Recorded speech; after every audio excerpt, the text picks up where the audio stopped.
ye uti pai o ko say na wanya adrobia no oh we are no why sexy sano na gifty machi mpacho pija mame na fi yonko correct machi me just so many it is saying yes Adom Nsem Bible say stress kakra o monso for God and the country into any party into ya say ye dwumaden mate yeda say na ye hwanim esena na ya tempim janto a ebeba abeka ye ho na obesisi atata oba no obeba beto no meta be ka wona chi oba mesa edi ye hyase me hyase wo gifty ma me hyase wo ho ye wo ha ya no mampane akufuado omobo dwa echesese omo the tablet ebema school phone kwada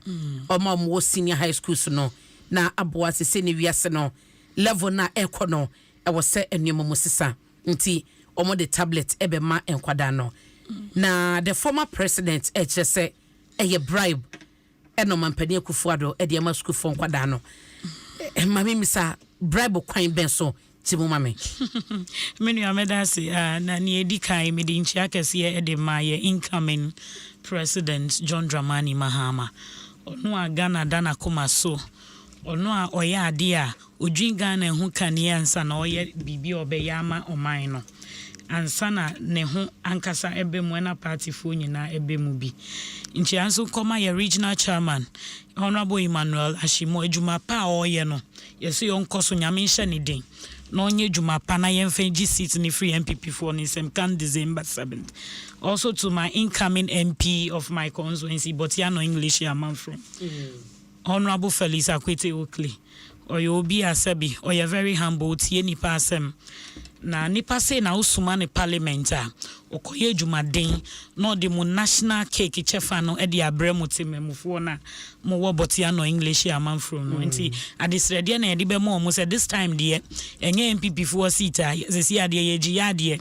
Okuna ye kono ekono enye okunketoa na ye de ni breso any ejumadin na ebekwa akoji but ya no English she a man from seat no e de aka ni aka ho e wo parliament come December 7th. The issue of say ya incoming president John Dramani Mahama see ye bribe no e no kra menua ye nti ha na 2012 close to elections. And John Dramani Mahama, one of the biggest policies, ni say obema laptops, ema nkola, omo school. SHS school nkola, any 10 for no omo schools no. On started so teacher 300 laptops at that time no. Now, I think one organizer be a Upper East region, Mr. Yao Moit. If I'm getting the name right. Oba out beki kan sempoto enyo no nkwa MPP for nyina because say at that time omu ni aban mu nti no omo pe bibia kan ebe ya say ebe degrade ni papa ne ye koye no. By the end of the day it was a good policy. By yeti ha no policy na baumia any ye president na Nado Danko Akufo-Addo edi ba ya asin say ye chiche laptops edi man kola no. It's not a bad policy at all. You good because baby we asin edru no e ke ko baby e wo say ye nya ye fa ho din asin adesua mu niam a ye aka de nyina ye de ka adesua mu ma ye ma ankola ni be ye yie e wo education afem no e wo say ye provide e man kola no. It's a good policy but the timing is wrong. I didn't hear. The timing na ye wrong ni say baby ayeti there are other productive sectors in the economy. I was say yeti ye nishe ho. I was say yedi sika ko ho no mu. A edi sika ni mpuntu edi beba oman ne mu. Ebi nis den, ebi ni se ene yeti hey amanfo doctors, hospitals here dialysis amanfo obeda so. Ebi ni ho no mu. Ena yeti ye di $1.3 million e ko chicha laptops ama nkola asebi in May no omo be register be wie school. O we asa laptops no or the Koyedembium. Why don't we find a way of using that money to create jobs rather for Nkolano Muye school? They'll find something doing before getting to the tertiary school. Okay. You understand? And Tiyera John Dramani Mahama Kasa, it's in the right direction. Now let's look at this. In Kolana, omu komo omu laptops no, omu papa no money omu mami no are the same people that works in the various banks that have been collapsed. I know omu tifie, and obia wako university ewie, asha ni coats, oti office eye bank ejuma, wa collapse bank no, ochu uba. Menka se uba nye ejuma o ba ne ono akoma so na pedienti o school no ne se me pese me ye banker o me pese me ye ejuma o hospital me pese me ye ejuma wa ha. And now look at the backlogs we have as in nurses training for mutifi o mo wi school mutifi e was say ye post o mo. So if that money is there ye di be ya de papa no adenti na ye mfa nkonye sa niama no create enough jobs ebe reduce the unemployment rate e wo economy ni mu. Now unemployment rate our economy is about 14.7%. Those time John Dramani Mahama time, any NDC time, no, we were all shouting, say Papa ni nye juma, onye juma. And if there were good policies, because say nye mima buying a waso no, say enye. And today biana you see John Dramani Mahama as a posterity will judge them. This is it. Posterity is judging all of us one by one because now be yes and now also by you are doing the same thing. Why now? Why not say the early stages now mobile by mona who can yes no one election time and sana wo ye den uba be yes ade no eno kra me nyi ni say enye dede na NDC fo ni yes na ye raba o mi ade o twantro ni am okeka yes obeye no wan to me anya mu bia o twantro enye nu mponti anka this issue of ye che laptops no enka enye den emma na se wan chen so anka mo na mbeka se o tro won manifesto won fa nya adwuma no so intro ana ye beka enti no waya irrespective of time said you can no said no the manifesto promise we are not expecting it at this time. We were expecting it before this time. But it shouldn't be said. Say gift abase say ebe ende ya na se beto aso. Oh, John Dramani Mahama has set example for the NPP to follow because ono no chance here 3,000 laptops edima students in his time. That was 2012. And then everybody will continue like that. Ono na why asset records ni dia momu. We didn't bribe the people. We did it. Yeah. Before election time, cry. What he has here, but theirs came very in late, and at this point of the economy, no, I don't think it is laudable say at this point, no, you to me teacher laptops man kolano because there are people out there looking for jobs. There are hospitals which need beds. There are nurses home which need jobs to be created for them. So this is not the time I was say a teacher laptops man kola. Yen can say enye. Those money should be used for something fruitful. Ebe benefiti economy no. Ebe benefiti me amiti e krasi, me mamiti e krasi. Ebe benefiti obi biara otu abebi ma NPP fuo. It shouldn't be say ye kwa kochiche ama. Ye mana ye fi say ye omo papa no mo ye NPP fuo. Ano omo pen omo benefiti. Sabi unye NPP ni, then you don't have to benefit from anything. Economy anymore. So the issue of say a teacher laptop at this latter part of the year, no, I don't think it's laudable. Okay. Yeah. Made us a gift, but Obia Simbisa and necessary the worker say the former president a seti pace no. So or teacher laptops are board the number no. Sabena na or minor challenges in yida ma resolve ye and send a mobile laptops na. Na ye resolve ye, but that was what done any so as in education afemo. So betumi aye de aboa nkola no na adesua aye den akonenim. But then no na he has already started building the e-blogs. Sani ebe facilitate omo ko day schools ni borders ni nyina. But as we speak now, SHS double track system has not been eliminated as the NPP said. What he has here, and we can even build more e-blogs. And I bet to me John Dramani Mahama here then so it can contain the number of students or more person or more yearly when it comes to the free SHS policy. May I say, Jennifer, a manifesto promise, Motina Siamu who say election year and I get the right time somebody by Juma. I'm watching. I'm Adom 106.3 near T4. Eh, Mema Adom 106.3 near T4 watching. I'm in Chia Minu Kuma Gifty.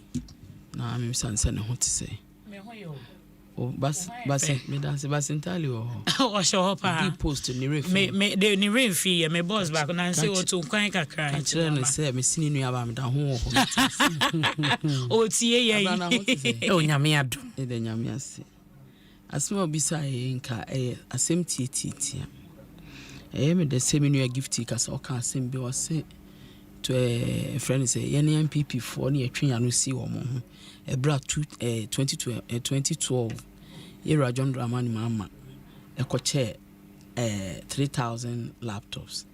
Now that time na nkola wo Ghana schools nyina no mo yesen were they no more than 3,000 nkola no more 3,000 fantastic enya RLG laptops bi o mo koche no na wo so yen so na nye bia se na ya RLG ye de ma RLG no mitio nya RLG kuro ya no okoshe era John Dramani mama kutu pass obisi Hope City the biggest city in Kaswa okay ye ko kate sword man crofo ko sai gugungugu okay wonkai mitio Jennifer code it is a nipa nkwala eco school Ghana your population as at that time na nkwala na bro 3,000 now so ko laptop 3,000 so that time say can once more then we were complaining about the number anything that has to do with education shouldn't be compromised. I say be 3,000 a year initial. Be a question come to be account. Na yeah chen nationwide though. Yeah, the man kwalano. Or say election year. Yeah, woman to be. We have about 9 months to go. And I'm a boy. That time laptops on average or any time. Every no chair. Me too. It was prior to elections. So what did they mention? I say, Adi you be fee na say fee. Ataya abna so mood wo to wo no for wo ni mu efe shirt e hyewe ebi obi be hye mfata no African printer hye me ebi obi be hye mfata no said the gift aye ne pony ebi a me ye na mfata me bi a me so Mr. La me ye na mfata pony gift what you say ti ade ye obi fie ye na say obi fie now o se nkrofo enkwala ye mo laptops no papa no nya adwuma on papa no tifie mpa cho bra no mo koche 3,000 laptops no mama about 10 nyina nwuma ye on na nkwala na maame no papa o mu nyina do ye afuo ya chantia ma o mu mfuo na grow de oni adwuma ye ne amano papa adwuma ya mano papa ko health sector ya mano papa ko ebia friend say whatever baby a ebetimi aso na o ma solve sa problem ni nyina we sa abre no nya sa abre na Ghana wa ho hia mu a na ye ni abre ye ho o man Ghana mu ha idea year education anything that will enhance young quality education should be a priority of every government, any government that will, obeba power, so OD power. And any political party, will take you over as or buying no OD power. That is education. I say free SHS I the buy. Free SHS I the buy, Casa they need to be reviewed. You be cancel, young cancel, you be any say, ye train a diary, ye quiet by name, Yamiadom double track near the Yankakranka cry ye free one. Me e block schools, or can't say John Dramani Mama see. I'm not sat on no one. Ubedi ma dance ya ma metena wan kan se mboni amfa ho se nye me kan se eyade papa but amenities ana wo se nkode ka ho e man den ka free SHS ne ba ban ne nsan moka enko kan sika foforo mfa nkoye extensions to say dormitories e bia boarding houses e bia a lot of bathrooms ye be niema bebre that makes it a boarding school. That was where I had a problem. But I really recommended it say e blocks no dey baby esi egu bad baby na me say problem cry ofa Ashanti region highway leading to Sunyane Bron regional ye fro krobi poku kromo se potri krom ye wadujama potri krom poku krom osi ba ko on sabonkum sa that is ufri kumase kwa na wo kwan ho na trailers akese na Cote d'Ivoire ho no nyina apply sa kwan na nkwala ne pon school no nam kwan ho kwa se trailer ba ko faili be kun kwala ne nyina. I said it on lot of radio stations and TV stations as at that time na nka ye John Dramani mama betimi aye boarding house na nkola free poku krom ebe join potri krom adujama one friend say what do you call it Bukruwa e was area ni nyina half no southeast or something so na komu nyina betimi abaye borders just to save and kwala life ni ade. That was where I personally had a problem with it. But so be ye bibi in terms of say ode boa education e wi ase ati se ni bibia ye school o bibia ye digitalization bibia ye technical bibia ye internet ni edi ye bibia wo wi ase internet yi flop ya say ye nya cable disruption ne ade about 3 weeks ago see be shiawa be pem ne kra ye se kakra ye correct no won say still na ye buy won say they are struggle yetimi akọ life me kra ni enyefe so on dey me kire no ya struggle ye nyina ye bra with internet and obetimi asa this ka dey it ultimate send this it laptops na ye chere nye for political friend say we intina ye political gains intina ye ya ade a ye ka say ye be ye ade no so ka so be no se bi otafrache ye ni aduro ye ni powers aye chante ama ade na pie free down ho aba a process it will go into a process obekra ma na ba na aba beduro na ebre na aduro ni mind you ya ncha man kwala no nko a teacher fo ni nyina enya bi pa cho tiase teacher fo nkwala ni nyina enya bi we've lived in this country 2016 prior to elections about 2 months to elections when a teacher for any nurse for esu ya allowance ma ya ketu ya mai yes wa kira de mfie miensa boso miensa na betu ya ma yero John Romani mama tai boso miensa na betu ya ma wa allowance no so ma na ma kira etu ya boso mienu se mo mpa mo nto abanye dai enti aye and that time mo yenham no mo to abetia o and nay so be ka say nursing training allowances teacher training allowances akamu abia na ye ne boso mienu bi and now I say ya mama kwa unye mu say ya frustrating nipa na o ko school de nanim de ababebo o my Ghana but Jennifer utiasma the former president can was say and you might be pressing issues so on within the education sector as at the school time feeding and one contract as at the time o ma RG contract so I'm surprised 3,000 laptops no na so kura na emma no that time na Ghana for any pressing issues me be sorry na any pressing issues on any pressing issues into the state senior high schools ni wo mu a enuane nanu ya na joining say ye documentary empty plate ni nyina achi no hu say laptop tablet ni necessary now me kan sem bi kire me say ade ye obi fie ye say obi fie plate o mu dedi so no ni nyina in terms of education ye man kwala ho han o mu and she say ya to nye plate na some I'm talking about the laptop okay I can't see the babana abedru we can hold it in the room to say the omuka so mema na card e di 10 years akwashi over 10 million cards ato ogu abogana kakwa omutiti paper nkitikiti be ban 2009 wo de way maybe dey down paper nkitikiti no mutiti say card ama we ama mango say driver car ma sika ama so ti ase it is oka kire say pressing issues wo ho that time no to me solve ni nyina. But a buy we can beat our chest and tell Ghana for say, maybe I'm a cassa, some betana, I'm sure him, me gift here, me pay her for near tear for him. Now I tell you and say, I 300%, 100%. There's no complacency in politics. There is no complacency in politics. Mean to me, me Juma no say I say, by 80-85%. She said the we are seeing Aqua when Ghana is not exempted from it.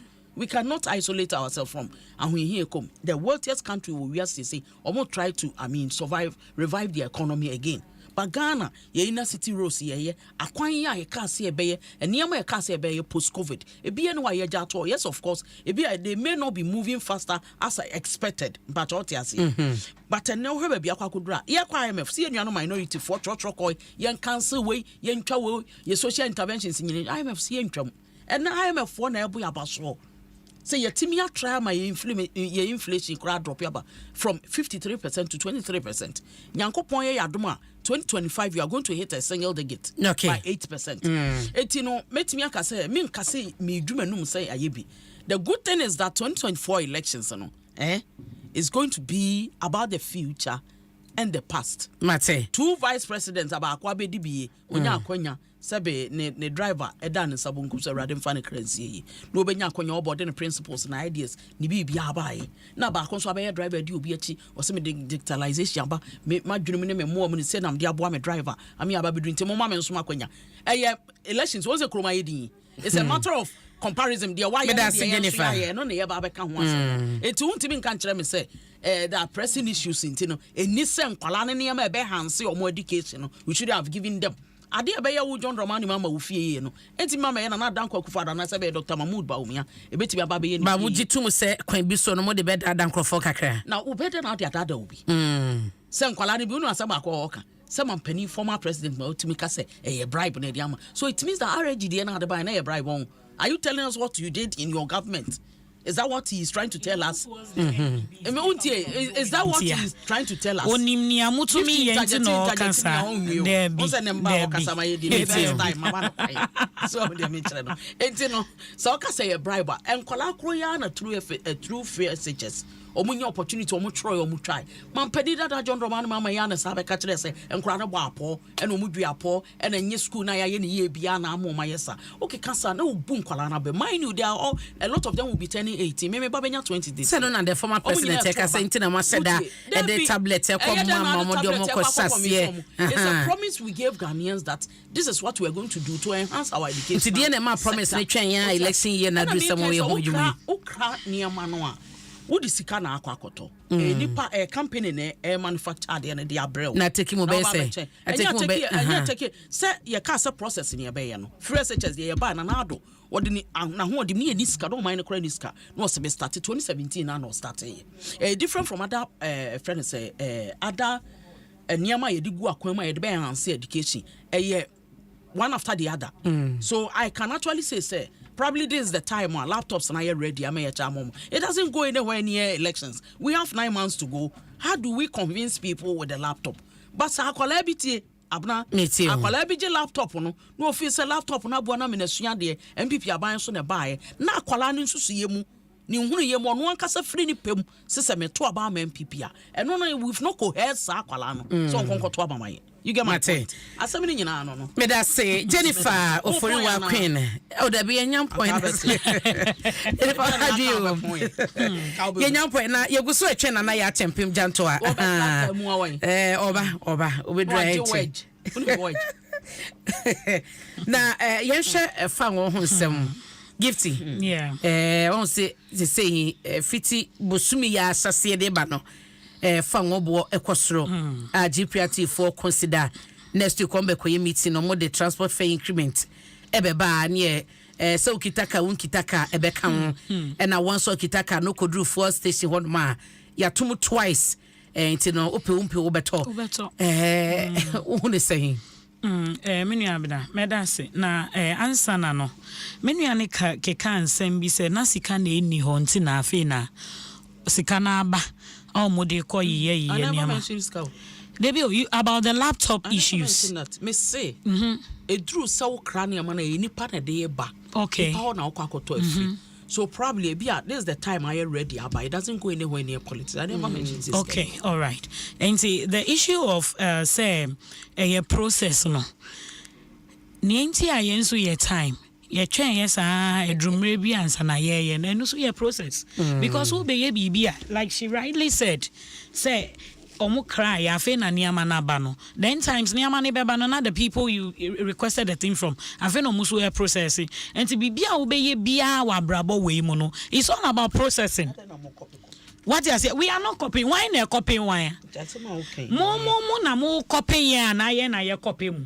Anya John Dramani Mahama na did 3,000 laptops by before you guys also infuse that in your manifesto and afe na mu deliver till the letter pad main cancer emreno she says see na yeti he afe no mu extension of road. Meanwhile they are the very government who declare year of road 3 times e Ghana man we mu mo be free aban mu no na mo digi holes e roads ne so mu ja ma wan ama John Dramani Mahama abeye ye hwefo kujina baby me pesa me battle me okan ye na nsa na mato aso what you say eso a obema me kakra about the full issue on say it got to a time e wo NDC amemu no na ye dede na ye kasa na fuel prices cost and affect bibia fuel so price ne cost affect bibia me nua ne kasa sisia no she made mention say bedroom baby no inflation beba single digits and now we want to see that. Was I reflecting what ye TBM once and I akoto aba and sana ye who say NPP for no my BBO to break the 8 the amomo by ye hey there is nothing like breaking the 8 with this fuel prices ye hu nene fuel nso ekosua it affects everything and now kojo ma hu to me nto ade sister uko joma eno ane se nea ukita no nea ubetumi ato na waye den wato wade na uko baby because if you want to calculate sika na ukita any niama wo beto a sister you can buy the thing odi usika bebe fie me koma abedi because ensu nea uko akoto no yeti he nyame anye yadom na se GPRT for committee ni na nyame anye yadom pa eni ebia morning show cry ye ba chi se ye nante wo be sorry ntem na wa start wo nante ana ade be sana wonim se wo program wo Adom FM na wa ye den wa start anajo udu baby a wa pe be obi fie dware ahye watare aba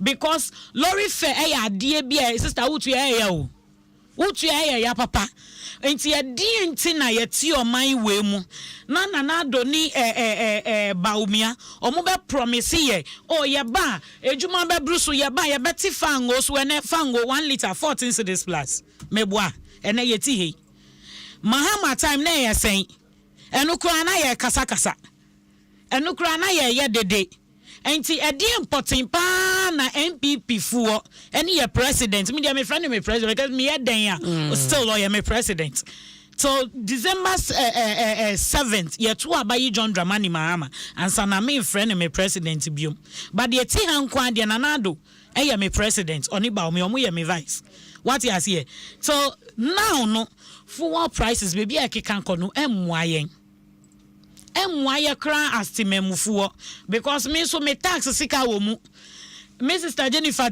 tax sika wo mu so wodie wo mu enti bibi koso na say ye ka say enya abani making sure say all the necessary things are so ye no betifo no so di amatimemufuo ma omu to mo no obeye di amatimemufuo no because yen to me tinemu say ya me dia na me feel say year 2024 my election year mpo no enka niama be gugu because we've seen it in previous governments say your co-elections are ube say the last year na ye be to aba no na niama aye den egugu ba ye ti he ne aye basa o kan kra ye si ye nka fango ntia na ye ti he ne ya plants ni generators ni niama no ye ntumi ntongu mu nti na ye dum so yi asamba back biomi ba wo kan ye si enye dum so ye ti ha na ye si light ma time ye si light no ko off na ye so ye dum so ba omo de no oko off na ye so a o si ye dum sie omo na yeti dum sie me de na menti bi da so the issue of this fuel prices na eko up no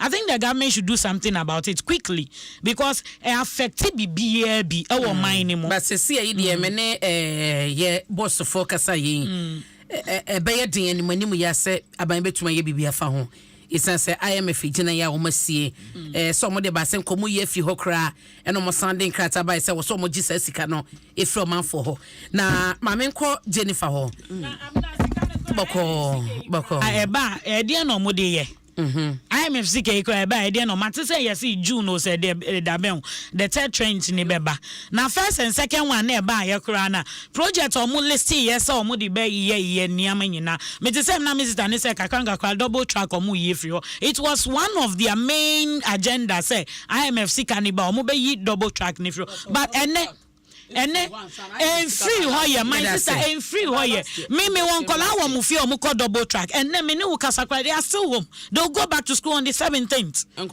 what you here so into the issue of double track where ye free honuma and free honumu enti me nim how I access IMF sikana omudiba Ghana enti no muka so mo hayade they have done well the economy is improving and what you here I don't know me did you what me see I don't know how they do access you understand enti sane TBA no I think the government no so obetumi aye ni menime ya on to me nyo they should find a way of tackling this issue of fuel prices going up each and every time Jennifer fuel Mpensenpensenmu ya by twice in 2 days and an increment na ba asenka for bi okita esen complain de na ekoso say ade bro ne ye amanyofo no ye man ye den both parties men ka ba akofo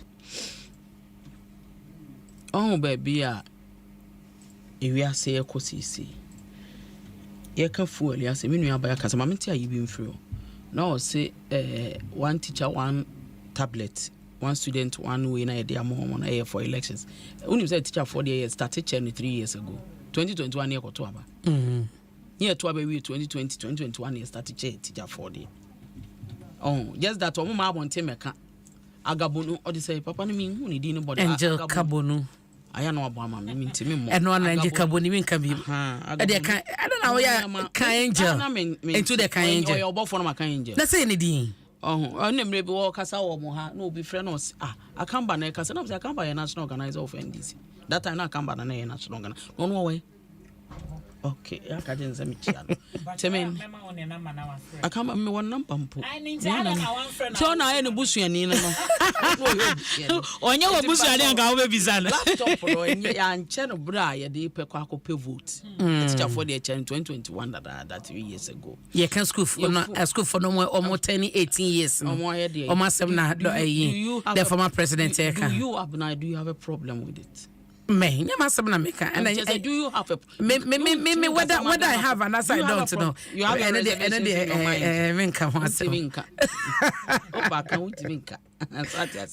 fuel and some maybe to fuel, also to fuel. Gifted to fuel. So on tongue come cry. Maybe send a make up. We are a fan of Crawford, but to be the Acha media and the chain. Because Ghana Sika no more. Now say a Missika. Me tax Sika can come but say, dear Jumapa. We are dear Jumapa from communication. Banto tax and to Sika. Oh, me was shop. I'm a Tony. I'm a 4 by Jimmy tax. They be me file tax every. Until Messika can pa. And I don't fango talk amount. Now say Biana Mutitimuya. Your taxi can MPs new one Mumuni na Mutitimu. One piece in the end, and this headquarters can hear the talkers. Oh, Debbie. Yeah, bicycle and Toma both me, you know. Yeah, Cassa, yeah, no politics, sir. And ya they are mean to me, Cassa, in Nissa, Unianum NDC 4, and our opposition for by Cassa of a fool, because yes, you are complaining before. Because me tofu, gifting tofu, when a person come crowd, natural trauma, so automatically it's going to affect her. So it's understandable. When the discussion comes around fuels and someone, I will see a trend once some can. But don't say Ghana Hannah. Say you don't say fuel near manufacture be. OMC is about Koto, or Moba, almost the Abre. I have a ton of binding a cacra or so near their support to my education. I know the case. Until OMC is no come and say you are so nice and a board, it's going to affect us. You know, baby, we are sick, see. So I'm going to board here. Said your mother to and we don't expect it. It's money buys until a friend say we valuable for itself. Obi a disca ko to ade so bomano. First can go to ade na we aka say me Ghana the makoma so ntin makoto abeboka. But baby I ma high cost and I say high purchase of a friend say in full and I sent ade a year digu sent ade mu. I'm a mechanic tree because we are having a tree program. Okay. Emma a cost run. That is where a buying OMC in a say then we look at it. Then we have a discussion around it. We come to a conclusive way. Na yen na ye hu said ye be ya temamu fo ho be ye de be how because a kosoro na kosoro me koto ha me won so koto how we all complain. You understand? But there has been a time where as I don't care this buy we say fu no kosoro Ghana fo ha ehihia omo na driver fo penny for air kasa. There's always an adjustable way ye just to adjust system no ebe ma fu na me ho ehihia ye kakra. Because I say before last 2022 fuel timi koya could do almost 24. Yeah, timi drop about 12 crowns and a cost row. I say a call up and down, which cannot be, obi a nimbe be as our fault on here a free. Now when maybe a chamoa gifty canoa hay or can kwa maybe your fuel and send some boy in Ghana for complaining. Your man penny craka say that time former President John Dramani Mama can say, well, you suka say and a pack of car the fruit trotro. Me wa trotro and say beauty fracture need you with due respect. And yen so near the gum where you fool and ebin near the gum. That time no for a boy thing, na Ghana who him. No money COVID, no we are saying ye giddy said your neighbor we are saying quackudry. He was bold enough to tell Ghanaians that we should pack our cars, join trotro. O take gifty, me you be our soon. But to mu de bia 2 days bia. Debi. Mo to munti e wasa de bia mo ye den mo ye. Friend say all these things have been heard some years back. Nothing were done about it. But we have a listening government. Maka say whatever that is causing sorrow, OMCC na ye to ade ni fi oil marketing companies no anyhow I de ma aban no ye be yen hyehye na amatemamufo anwan ha omo na the ordinary person and I say the ordinary people omo ni personal cars omo so use public transport use shintiade a ye nkrofo no mo de omo so de kodwuma na bo no shintia bo no ama me kosoro amomo so ho anya da ama me kiro na oje de senator so say aban betumi abesom of course I say what makes him aban and I say anopemene Dr. Akasa ye boss me share a dinner ma provincial Devinyono na Dr. Bay Aisha me pacho momodia efa boko yo distributor eba oye civil servant but ono CEO honom ono CEO but ode nyaboche me ba o chese IMF decision enane ababedrin CEO ne provincial me shama yo kasa no onye CEO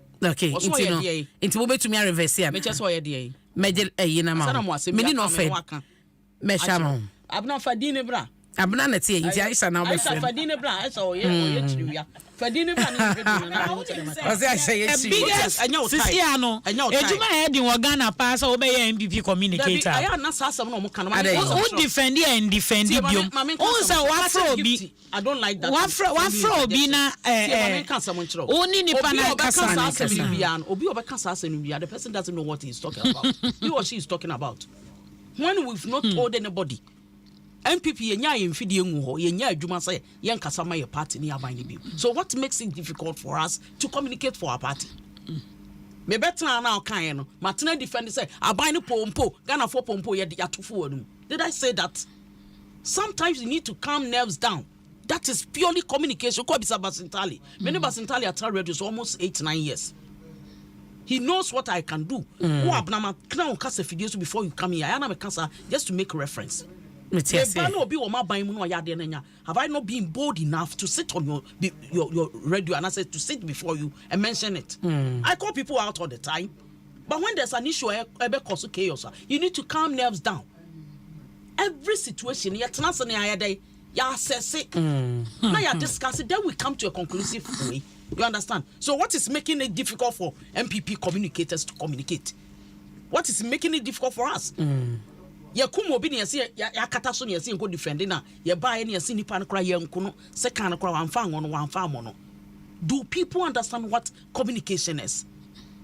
Do they know how we communicate?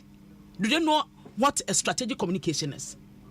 I did strategic communication friends communication management as my second diploma. You understand my point? Ultimately so be social media not say gift team anymore can say unima dey you say difficult say NDC MPP communicators be communicate among party Sebiota fracture more opposition but you have the audacity to communicate for your government your past government and your party sakasa na nya kasapa because the basa you denigrate the person on the show no so okay. But Jennifer, you've made a clarification. It's not. I need that slow. Of course. I can assure you, my few days. And you my best Samia Casano. Betty, hey, I am going to call friend say Penny Bako.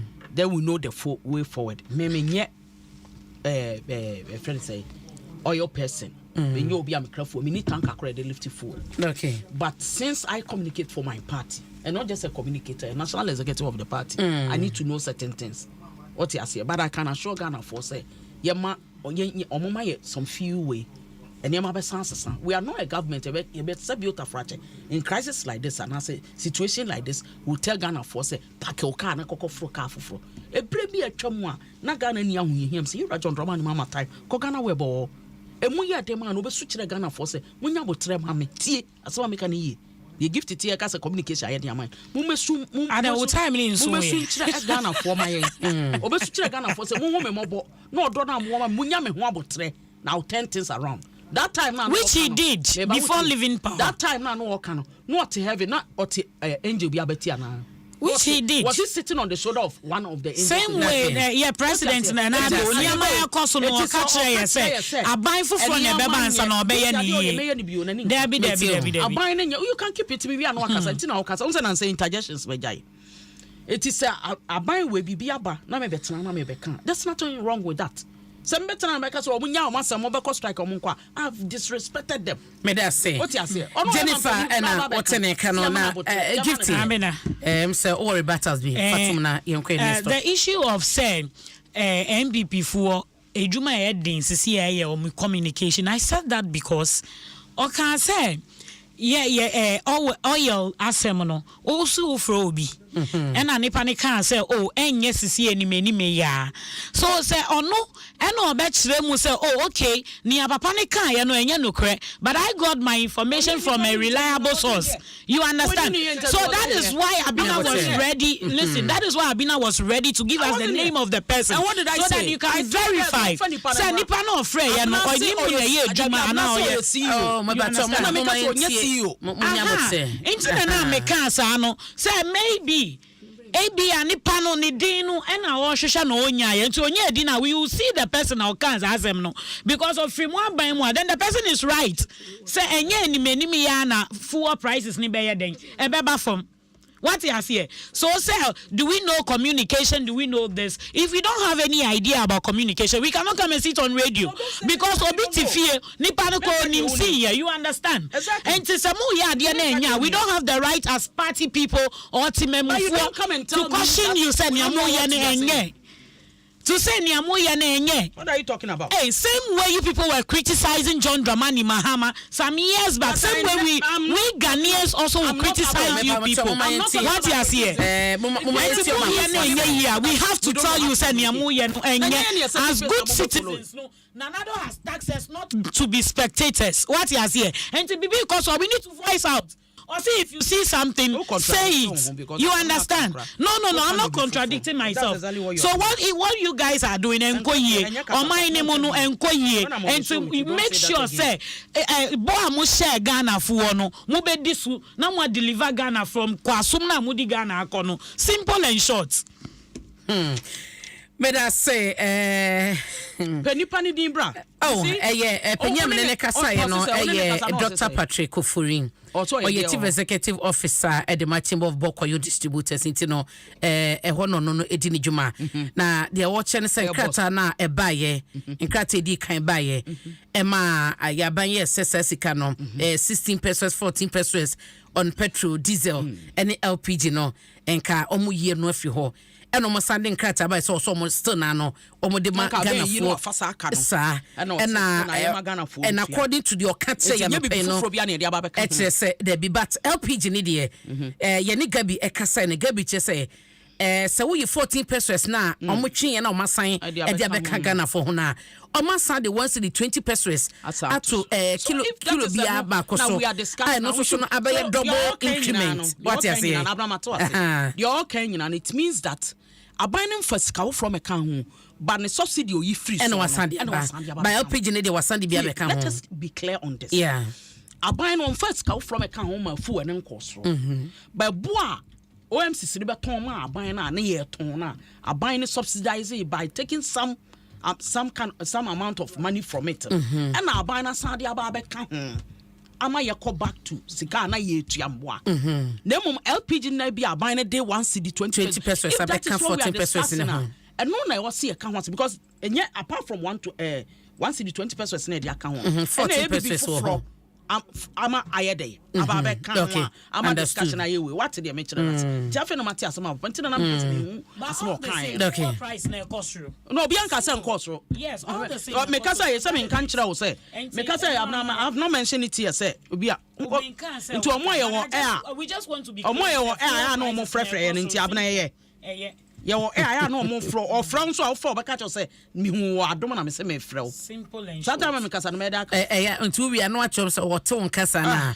Manim frɛ so ho. Network na nya. Nti na disrupt you. Me da say yentoa so na nyina ma ho no ne saka ye odema ECG no. O mama ECG ya we so mo load sending management no ho hyehyɛ management. Na the Jennifer and I ECG emfanya adwuma ma last week communicate bi a ECG de ba ye ne kire say so kan ye adwuma nsunsanso no area so mo de communication e koye no emfa emo gridco kire so bi ntumi mfa so bo ECG ntumi mfa so bo no emo wom inte say na kwakoye gridco ene ECG ena sese no womo etoma ne womo ho won kanea adunduma ekoso no Jennifer mama shase wo ho ana de me mister wanam de obeshase enti sese no ne krakra ne sen grid ko ECG obi e kan de so kanea no duma na edum kwabra my friends have now so obeka no kra enkanea no be se na wotwenie de ECG for ne Greekofo ya beka kire se wo amna beka kire se localized fault ECG aba from ti omunnim de ama enkanea no bia ama se Greekofo no so boy ECG for the bo mo na amna ye issue amomboa na mo na ye issue amom na say e de na amna ye issue amom. We've lived in a country here my Ghana ye timu ye da sum fie nu krofo nyuma ne krofo ade say one said last week komode be propaganda say Tema General Hospital obi ko ye dum kane a wawu kolebu ye obi ani surgery ye dum kane a wawu ni nyina no moboa because they have been doomed so for over 5 years am I atrem ya kwa nwunyem ye won ahin han ya ankasa ama dum sie kuma we no mo de ba be fa dum so kuma ba dum kuma kuma nim but allegation mo ye na dum so na ma ni pa ewuwu ne sa de no that is why America because I don't necessarily fear and panic na mo cause yet kroma man krofo nyuma agu. I am not saying this to I mean to be American say be and can any edundum na ye omadum no madum na ye dum kan ya me area enum no ye dum area of course what you say but say and tiasie bi na ma wo Greeko ne ECG fontamo time o mo ka say ECG enye timetable onye o say enye dum so and then at a point they were looking out for problem na e cause sad no no be catch say localized fault ma me family area any example as ma me be kan no yes of course nye obi na be opportunity and say nye obi na enimu obi obefre no because na a old estate tina transformer ni so tema pressure for about 1-2 years na yen kan no almost all the time na call to have to go to ECG like area director or district director no I mean coding come say this is what is happening to our area no so okay o ma be survey no matter. So they later find out say a transformer na nipa ba estate no ti load na yede adoso but omo ka so mo flow bi just say omo echiche mu ye de man.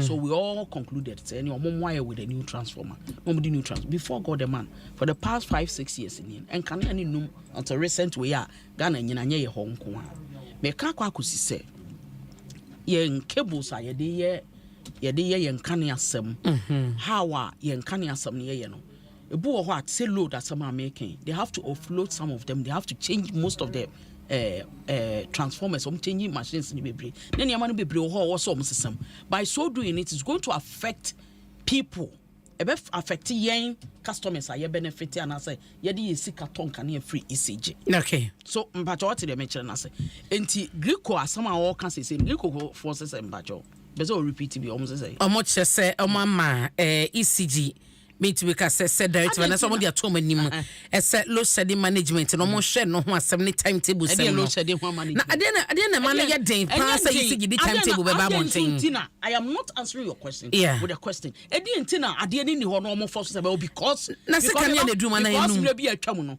we also do so Greekofo mo kan mo nyina ya we Jennifer kan ya enum o say kan ya enum na kan ya before sabre kran kan ya ne dum ever say dum continuous no sen kan ya ne dum but your bar power can you mention from 2017 say wadan they happen na ye ka ho asem enti no if there is a problem I don't know mo man ye say but you fan semetu obi so tie mo fan semetu obi so no obi so atena nchen no they are in political gains for omo political way enti no omo so ani agena omo de ba bebo say timetable ne ba na mo de ba na be ka se na for be ka se ba ta ukasama ba ukasama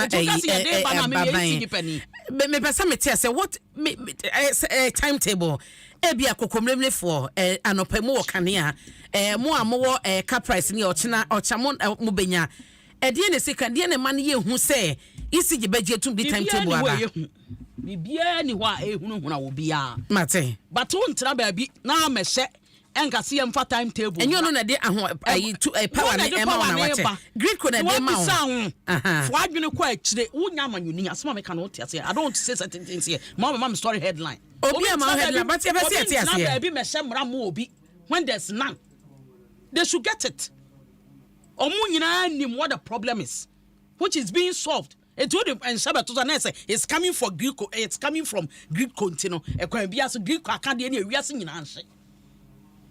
What kind of way is that? May I say? When you see, you don't try and can you see an answer? I catch say, I didn't yet do Sonia Cassa yet timetable at the amano. Yakasa ye lodi low said no hunting and now Benadan Canium, gift bedan canium, Jennifer bedan canium. Why are they doing that? May I say? Technocrats yebio gifty. Omo yebia kasa. I say. Now poku I him say. Oh ye bibi na ade ni nya. When you admit say ade na me ye no enya e ho na wo betumi resolve it. What you say abina? Abena ni ameka ya ote ye. Me say oh ye bibi na ade ni nya na wonim say mu atemamufuo na till you admit say ade we enya. That is where you can be able to bring the ideology in solving that particular problem. Say dum so aba ena omo ya in charge of electricity ni box supply ni it is a Greek of one ni ama no omo no ya expertise that aspect no mo nim ni ama den essay wo ho ena omo ahya aban say okay mo fa we timetable enye den embreti memufuo no sane ye be ya na power me sorry na me ye graphic designer na me ye radio presenter menya light me hu say na me ni light me kwa kopefu wala ni boy den na me de bia to egu me plant mu na ma ye den na ma so onim say ade we ye ekoso nyina ye ni ama me ensampe one maintenance 2 mechanical failure 3 technical challenge and 4 me de be kan ho say fuel nsem edie na ban betumi aye yedum so issue abai ebeko John Dramani Mahama time ade abako amepe wa papa ne ho ne say ade ne nya abai ana wa admit say aba he admitted said dum so abai in his time and enye ne so na dum so start ye but the time no na den na emu wa kakra but he fixed it comprehensively and san free abai mu in his last sona and Sana John Dramani Mahama be free abaimo no he went to parliament and addressed the nation says see I have been able to fix Dumso and Sana me free abaimo 2016 see me make us a match abai then time now water level na wa akosombo no about down more than 800 megawatts. But John Dramani Mahama was able to bring in a Mary plant and the car plant buyer to work car plant you ordering in our buyer ma we increase echo saying 1,268 megawatts. Hence, we enjoying the NPP and both NDC Timemufanyina enjoying light from 2016 basine. And Timumu Baya, Moody megawatts, Nibi Beka, mu the car plant yi bi beka ho asika mu di nyina IMF CK be nyina mu dream cell light development wo Ghana mine we mu a enka mu di bi beka ho mu di sa asika ne nyina be development bi maintenance bi a enka ne ye bedru baby a ye dru so they should admit say dum so number they should listen to the experts no mu bringing out the load shedding timetable ematimemufo they should respect Ghanaians. This is not the time to be defending.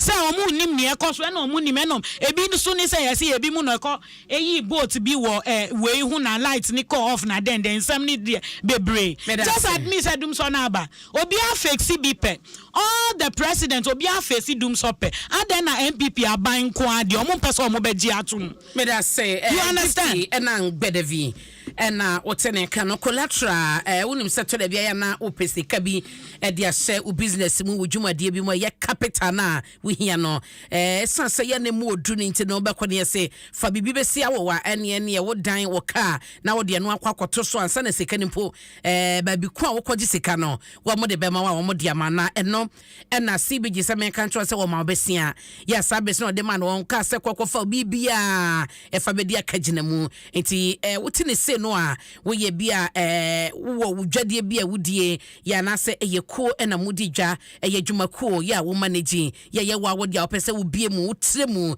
na ekwanim wo se bra na ebe bia account wo mo nchen na enya kwanya ese ubenya 500,000 Ghana cedis bi kura betumi abro no obetumi dia kwose wo dwadie mu ama wo dwadie akoso ye wo solo smart loans SME smart loans and advanced loans ani nyina no eye de ma ona odwadie anyine etime se obomoden na ekwa CBG enchen na woni omo eni komo fra 0302 216 000 ya 114 branches across Ghana into babia bedru bia wo branch honom no obetumi ni omo adi enkomo CBG or see we stand with you and se kakra eda sabesen de ema wi ya chese wonko fa bibia emedia kagire mu no se kakra ewo ho ye wia ne sa Jennifer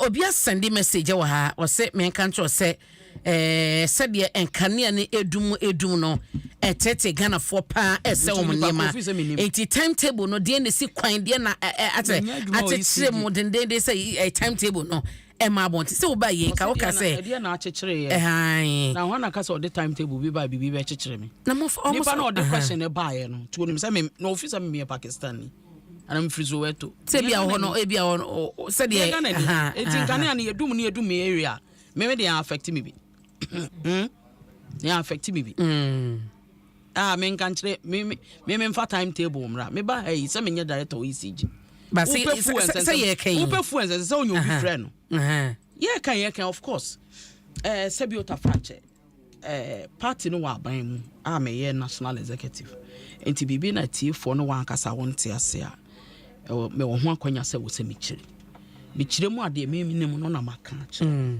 oti ase nti o the question about say die nti na ye ntimi mfa we no ma ani die me so be me na oyo ba na be ma ne sane Asuni Eric ene de bai Pacho Eric iji me nya dwuma ho e na omo Greek kofo na omo kase mfa timetable mra no omo nko a na nim ade kronti omo kase mfa timetable mra they wanted to make it like if from ho na ebe internet is solid nti ye nsom okay anya technocrats na wo me da say James Awude was say good morning abna please or say catch when I sabotage when Jennifer okay na kwa yo that's why I'm coming boy a lot of people are somewhere doing certain things interest sanity na metimi atena ha na maka gu from am abna wo yes dear na sanity no me no ye adwuma nya ne maka say mfie du 9 14 years what is that form nya bibia de na me woni patrim ye nipa de na sote ne de ode na ni hu nya ni nyina na ye de anoka me da say ba obit wo sesi a wo tie me o technocrat o hye baabi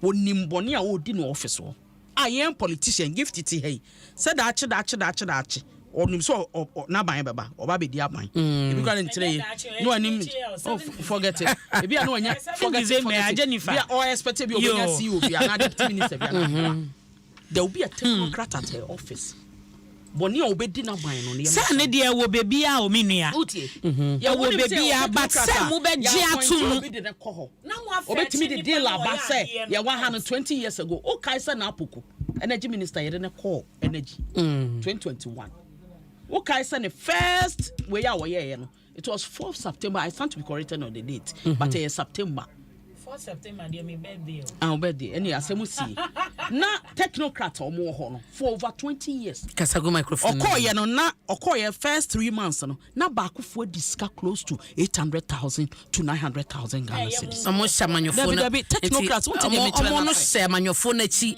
e dey say omo shamanyofo chi please don't put it like that confusing listeners say technocrat bi ti ho e ma na pokoye o started so ya na so say ya point over before you do a lot of assessment now what then now all those strategy no plans ahead up then you realize say there are certain group of people as technocrats omunya manyofo you can say technocrat omunya neutral aban be court boni na omu di nhwe abna I will not mention names minim pani bi wo krom ha ye to nsuom ne ye to nkaneam baabi am se mete no and now so to asase an old house cry ye to abua is over 300,000 nya Ghana cedis o mi said that could be 300,000 technocrat me to 9 emiensa bugum was mienu te se castor aba na ho no se ba kwama ni nuaba de na no ye ma no oye technocrat me area is just 5 minutes walking distance to the place. Ntia said that na Ghana for ni samanyofo no na o maja o mama ka wa because gift what you all kana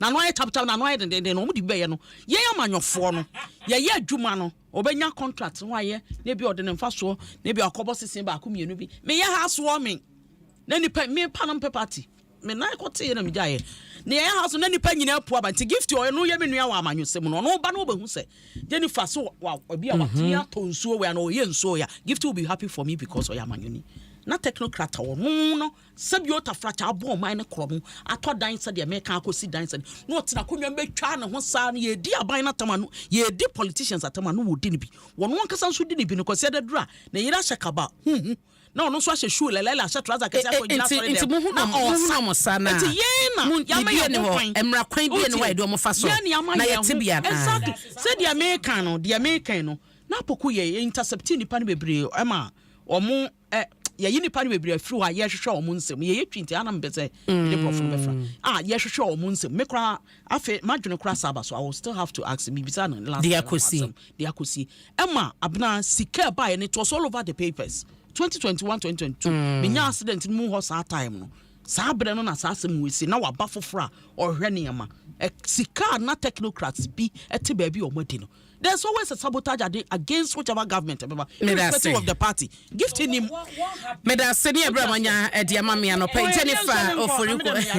Jennifer Oforiwa Queen deputy director of communications at the MPP and a gifty and ngbedevi NDC communication team member and omo kame ho anope vice presidential window na ya achempim jantoa enya adaje classroom ono na ya amafa na ya vice presidential window but was saying vice presidential window me enyi wa adom ha ye asin enkomo na metia no mi sam mu vice president na ekona wa na eba wa agenda Nessa me candidate no penasem. Ya pon ya kwa to ne sign. Nessa na poku penasem. Oh, ade.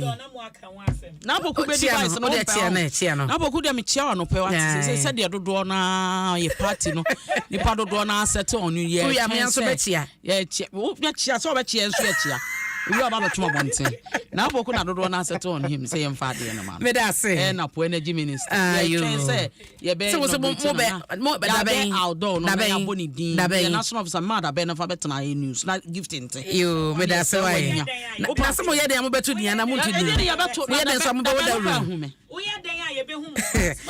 Me da say me da masepa me de wasia no pay ma da wasia ma mo ene hwe Abdullahi Awudu executive producer edema Dwaso Nsem dwumadie Joshua Tigo program director Adom FM na esu ohene news and current affairs head Adom Brands Kofia Sana the lead producer and Dominic Isi Abuabo Chidom Aisha Ibrahim Caroline Tete womunyina etache DJ Awana ebome enyompa ewa na Ayowa 05 yatinaba ne utwa yetumu live ewo Facebook and YouTube yeda sepa na me sorry so na fe ya she Mavericks anopa yetiamo pa eba no se ope a reliable and efficient logistics service Maverick na wo social mocha kwan wo mo ewosu hunu pa mo ye adwuma na che eba no shipping ene ho logistics ne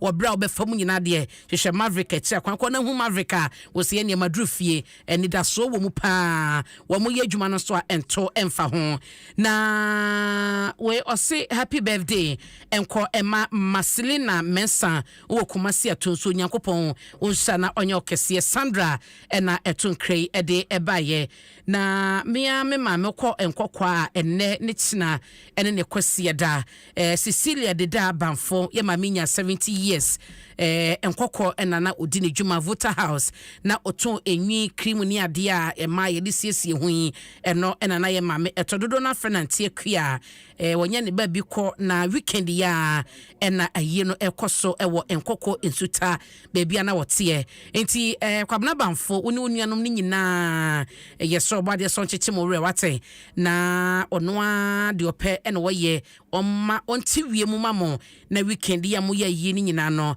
ewie mu enye fine tadofo ne ajanfo nyina owura ire banfo ante akua ayi no eye weekend nkokon suta ne fie hodomo a na wode no ebeto empam intimini aba ka chire kwabna banfo ayi bre no aso bade enkoso a enchete more medi wasi edin ya megye so ene abena pokua ahwennie mada wase ama